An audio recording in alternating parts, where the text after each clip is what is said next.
राष्ट्रीय कांग्रेस के जाने माने नेता आचार्य प्रमोद कृष्णन जी हमारे साथ मौजूद हैं।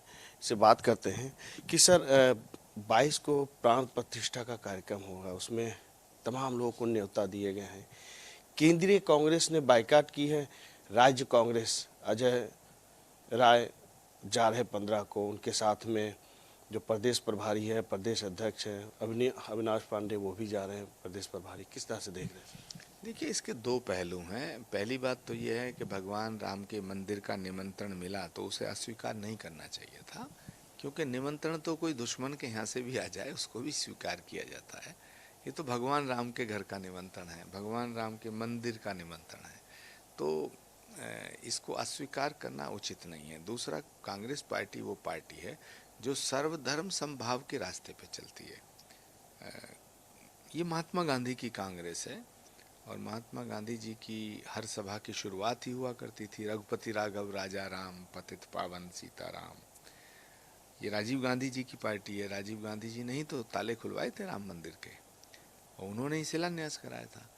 तो राजीव गांधी की कांग्रेस, वो राजीव गांधी जिन्होंने ताले खुलवाए राम मंदिर के, राम जी का काम किया, वो महात्मा गांधी की कांग्रेस जो महात्मा गांधी राम राज्य का स्वप्न देखते थे, राम राज्य का सपना देखते थे। तो महात्मा गांधी और राजीव गांधी जी की कांग्रेस को राम मंदिर के निमंत्रण को अस्वीकार करने की ऐसी कौन सी मजबूरी थी, ऐसी कौन सी आफत आ रही थी? निमंत्रण मिला था, एक आभार पत्र जारी कर देते। करना था जारी आभार पत्र, कर दिया अस्वीकार पत्र। अस्वीकार पत्र, भला राम के निमंत्रण को कोई अस्वीकार कर सकता है? किसी की भारत में नहीं, पूरे विश्व में, ब्रह्मांड में अखिल कोट ब्रह्मांड नायक राम, मर्यादा पुरुषोत्तम भगवान श्री राम, कण कण में राम है। राम के बिना हमारे जीवन की कल्पना नहीं की जा सकती है, तो राम के बिना इस भारत की कल्पना नहीं की जा सकती है। जब राम के बिना, राम से विमुख होकर क्या भारत में राजनीति संभव है? तो इसलिए पहला विषय तो यह है कि भगवान राम के मंदिर के निमंत्रण को अस्वीकार करना एक गलत फैसला है। और मैं निवेदन करना चाहता हूं कांग्रेस लीडरशिप से, कांग्रेस के नेतृत्व से, कि वो इस फैसले पर पुनर्विचार करें, क्योंकि राम किसी एक पार्टी के नहीं है, राम सबके हैं और सब राम के हैं। केंद्रीय नेतृत्व ने तो मना किया, लेकिन प्रदेश के जो प्रभारी है और अध्यक्ष हैं, ये दोनों लोग जा रहे हैं अपनी पूरी टीम को लेकर, 15 को जाने की बात कर रहे हैं। किस तरह से? देखिए, उत्तर प्रदेश कांग्रेस के नेता यदि भगवान राम का दर्शन करने जा रहे हैं तो उसमें कोई बुराई नहीं है, अच्छी बात है। लेकिन एक सवाल तो उठेगा कि राष्ट्रीय कांग्रेस जो है वो और उत्तर प्रदेश की राज्य की कांग्रेस वो अलग अलग लाइन पे जा रही है। तो मैं तो राष्ट्रीय नेतृत्व से अनुरोध करता हूँ कि ये नौबत क्यों आ रही है कि राष्ट्रीय नेतृत्व निमंत्रण को अस्वीकार कर रहा है और उत्तर प्रदेश की कांग्रेस वहाँ रामलला का दर्शन करने जा रही है। तो ये जो कन्फ्यूजन है, ये जो भ्रम की स्थिति पैदा हो रही है, इसको ठीक करना चाहिए। और मैं बड़ा साफ तौर से कह रहा हूँ कि भगवान राम को किसी एक पार्टी से जोड़ के देखना ठीक नहीं। क्या आपको नहीं लगता कि इस चीज़ का खामियाजा 2024 में भुगतना पड़ सकता है, क्योंकि इससे एक कॉन्सेप्ट क्लियर दिखता है कि आप सनातन धर्म के पक्ष में नहीं है या है? देखिए, मैं बार बार कहता हूँ, कांग्रेस पार्टी सनातन विरोधी नहीं है, कांग्रेस पार्टी हिंदू विरोधी नहीं है। कांग्रेस पार्टी के अंदर लाखों कार्यकर्ता, हजारों नेता, करोड़ों कार्यकर्ता हिंदू है, जो हिंदू हैं, जो सनातन को मानते हैं, जो भगवान राम में जिनकी आस्था है, जो रोज रामधुन गाते हैं, जो राम जी के मंदिर जाते हैं, हनुमान जी के मंदिर जाते हैं, माँ भगवती के मंदिर जाते हैं, कृष्ण के मंदिर जाते हैं, भगवान कल्की के मंदिर जाते हैं। कल्की धाम का भी 19 फरवरी हमारे यहाँ मंदिर का निर्माण शुरू होने जा रहा है। लाखों भक्त हैं भगवान के, जो भगवान को किसी न किसी रूप में मानते हैं, और राम हमारी आस्था के आधार हैं। तो सवाल इस बात का है कि भगवान राम के नाम पर राजनीति नहीं होनी चाहिए।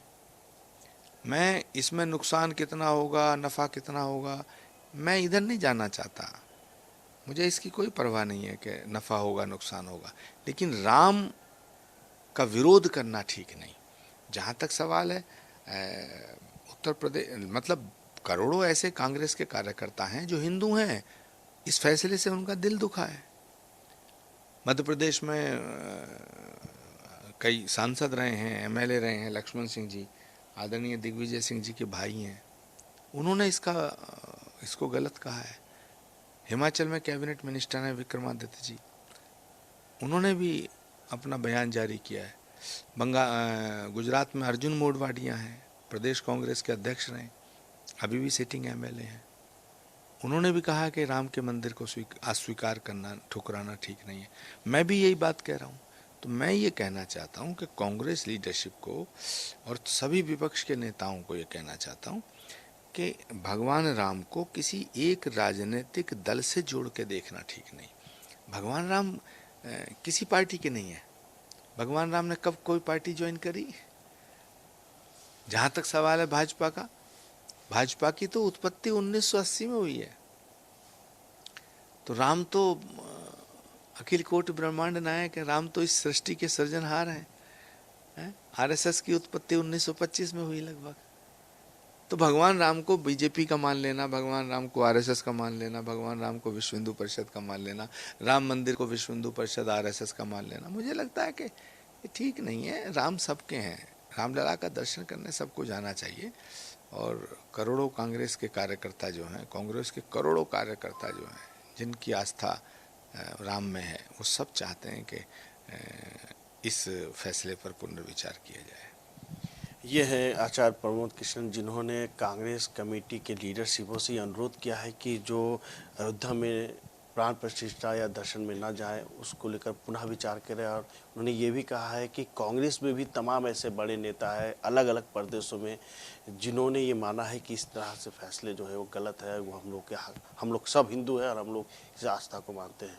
कैमरा पर्सन दीपक के साथ पंकज मंडल, इंडिया न्यूज़, लखनऊ।